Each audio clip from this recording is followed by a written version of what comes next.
एक टैग भी हमने कंप्लीट नहीं किया, 2 घंटे होने वाले हैं क्लास में।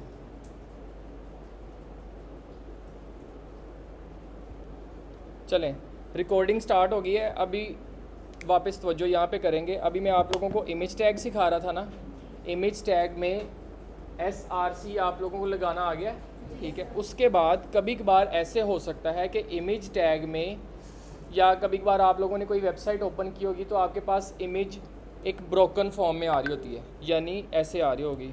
मैं अभी आपको दिखाता हूँ। कभी कभार ऐसे आता है ना सिनेरियो, ये इमेज ऐसे ब्रोकन आ रही होती है, ठीक है, ये वाली।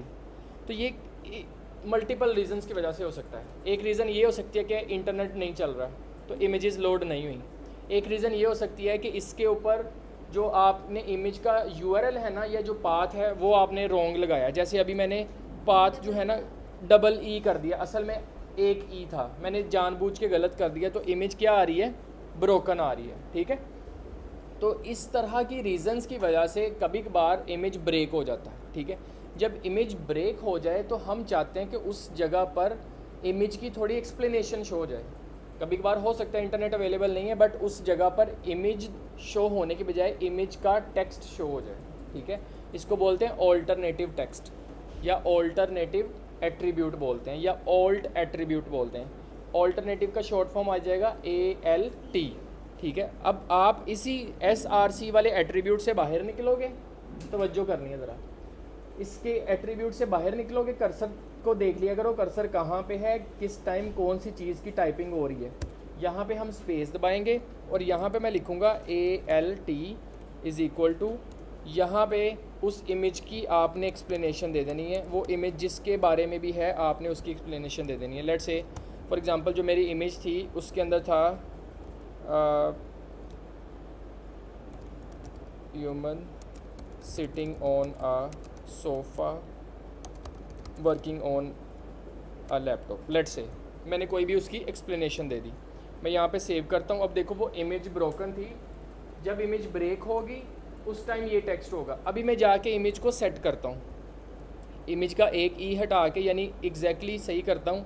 तो अब वो देखो वो इमेज ठीक आ रही है और यहाँ पे वो वाला टेक्स्ट गायब हो गया। टेक्स्ट एक ऑल्टरनेटिव के तौर पर हम इस्तेमाल करें, जब इमेज ब्रेक होगी उस टाइम टेक्स्ट शो होगा। जब जैसे ही इमेज या इंटरनेट वापस आ गया, इमेज ठीक होगी, तो टेक्स्ट ने ख़त्म हो जाना है, इमेज ने वापस आ जाना। ओके, अच्छा जी। अब उसके बाद हमने नेक्स्ट जो टैग्स सीखने हैं वो हैं लिस्ट टैग्स, ठीक है। लिस्ट टैग 2 तरह के होते हैं, एक होता है ऑर्डर्ड लिस्ट, एक होता है अनऑर्डर्ड लिस्ट। अब इसका क्या मतलब है, फॉर एग्ज़ाम्पल कभी कभार आपको ना, हम एक एग्ज़ाम्पल ले लेते हैं कि एक स्टूडेंट्स की लिस्ट बनानी है, ठीक है, और उन स्टूडेंट्स का हम कह देते हैं कि आपने स्टूडेंट्स के नेम ऐसे लिखने हैं कि जिसका रोल नंबर सबसे पहले है वो पहले पे है, दूसरा दूसरे पे है, तीसरा तीसरे पे है, चौथा चौथे पे है। अब इसमें क्या हो रहा है, ऑर्डर मैटर कर रहा है, हमने लिस्ट बनानी है ऑर्डर वाइज। अगर हम ऐसा सिनेरियो बना लें कि स्टूडेंट्स की लिस्ट बनानी है, स्टूडेंट्स के नाम लिखने हैं, बट उसमें आप किसी भी तरीके से लिख सकते हो, ठीक है, कोई ऑर्डर मैटर नहीं करता है, तो उसके लिए अनऑर्डर्ड लिस्ट होगी। एक होती है ऑर्डर्ड लिस्ट, एक होती है अनऑर्डर्ड लिस्ट। अब सबसे पहले मैं करवा देता हूँ आपको अनऑर्डर्ड लिस्ट। अनऑर्डर्ड लिस्ट के लिए टैग यूज़ होता है UL। क्या? UL। अब यहाँ पर मैंने बनाया सबसे पहले एक UL टैग, उसका एक ओपनिंग और उसका एक क्लोजिंग टैग। अब ज़रा तवज्जो कीजिएगा यहाँ पे। फॉर एग्ज़ाम्पल जो हमने रियल में अभी एग्ज़ाम्पल डिस्कस किया है कि स्टूडेंट्स की लिस्ट बनानी है, मैं अभी कहता हूँ कि आपने एक पेज के ऊपर बनानी है। जब आप लोग एक पेज के ऊपर लिस्ट बनाओगे तो सबसे पहले हम क्या लेंगे, एक पेज लेंगे ना, देन उसके ऊपर हर लाइन में एक लिस्ट की आइटम आएगी, है ना। ये एग्ज़ाम्पल आपने ज़हन में रखनी है कि सबसे पहले हमने लिया एक रैपर, लाइक पेज एक रैपर है, यहाँ पर एक UL जो है ये एक रैपर है, इसमें मैं एंटर प्रेस करूँगा और उसके बाद हर एक लिस्ट की आइटम के लिए आपने एक टैग लगाना है। उस टैग का नाम है LI, लिस्ट आइटम। क्या? लिस्ट आइटम, LI, उसमें लगाया, ठीक है। उसमें फॉर एग्ज़ाम्पल हम कह देते हैं स्टूडेंट 1, ठीक है। उसके बाद मैंने दूसरे स्टूडेंट का नाम लिखना है, तो कहाँ पर लिखूँगा, आप इस लाइन के एंड पर आओगे, एंटर प्रेस करोगे, एक और LI करेंगे, जितनी लिस्ट के अंदर आइटम्स होंगी उतने LI टैग्स लगाएंगे, ठीक है। स्टूडेंट 2, फिर बाहर आएंगे LI लगाएंगे स्टूडेंट 3, सेव करते हैं, इसकी आउटपुट चेक करते हैं तो यहाँ पर ये लिस्ट आ रही है, नज़र आ रहा है सबको। ये बुलेट पॉइंट्स उसने खुद ही बना दिए, हमने तो नहीं बनाए। ये UL जब हमने लगाया हुआ था तो UL ने इसको क्या कर दिया, बुलेट पॉइंट्स के अंदर कन्वर्ट करके इसको एक लिस्ट बना दिया, ठीक है। अभी ये कौन सी लिस्ट थी, अनऑर्डर्ड लिस्ट। लेट्स से अब हम बनाते हैं ऑर्डर्ड लिस्ट। अब जब ऑर्डर्ड लिस्ट बनानी है तो मैं अब वो कहाँ से शुरू करूँगा, वो एक अलग न्यू लिस्ट होगी, तो मुझे इस लिस्ट से बाहर आना होगा। इस पूरी लिस्ट से बाहर आए, वहाँ पर आके एक और मैंने टैग बनाया, कौन सा, अब ऑर्डर्ड लिस्ट। अब ऑर्डर्ड लिस्ट है, ऑर्डर्ड के लिए OL टैग, उसका ओपनिंग एंड उसका क्लोजिंग, उसी के दरमियान हमने एंटर प्रेस किया। यहाँ पे आप लोग क्या करोगे, अगेन LI, इसके अंदर भी LI, क्योंकि इस लिस्ट के अंदर भी आइटम्स हैं, उस लिस्ट के अंदर भी आइटम्स हैं। तो यहाँ पे अब आपने क्या किया, LI, और इसमें लिखेंगे अब हम स्टूडेंट 1 LI,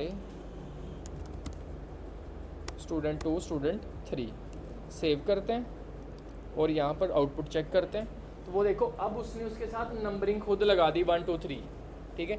ये जो पहला आ रहा है ना स्टूडेंट 1 स्टूडेंट 2 स्टूडेंट 3, ये 1 2 मैंने खुद लिखा हुआ, बट उसका लिस्ट का जो नंबर वाइज है वो OL और UL अकॉर्डिंगली कर रहे हैं, यानी जो OL था वो 1 2 3 लगा देगा, जो UL है वो बुलेट पॉइंट्स बना देगा। ये दो तरह की लिस्ट हैं। जब आप लोगों के पास कभी वेबसाइट के अंदर ऐसा स्ट्रक्चर बनाना है कि जहाँ पर लिस्ट के अंदर आपने डेटा दिखाना है, तो आपने लिस्ट टैग्स यूज़ करने हैं। अगर वो लिस्ट ऑर्डर वाइज है तो आपने कौन सा यूज़ कर लेना है, ऑर्डर लिस्ट OL। अगर वो अनऑर्डर्ड है तो आप UL यूज़ कर सकते हो, ठीक है। और अगर आपको इमेज लगानी है अपने वेबसाइट के ऊपर तो आप इमेज टैग लगाओगे, ठीक है।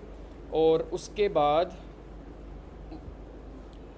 हाँ जी, अभी आप लोग जल्दी से UL की और OL की प्रैक्टिस करोगे जल्दी से।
दोनों ठीक है, शाबाश।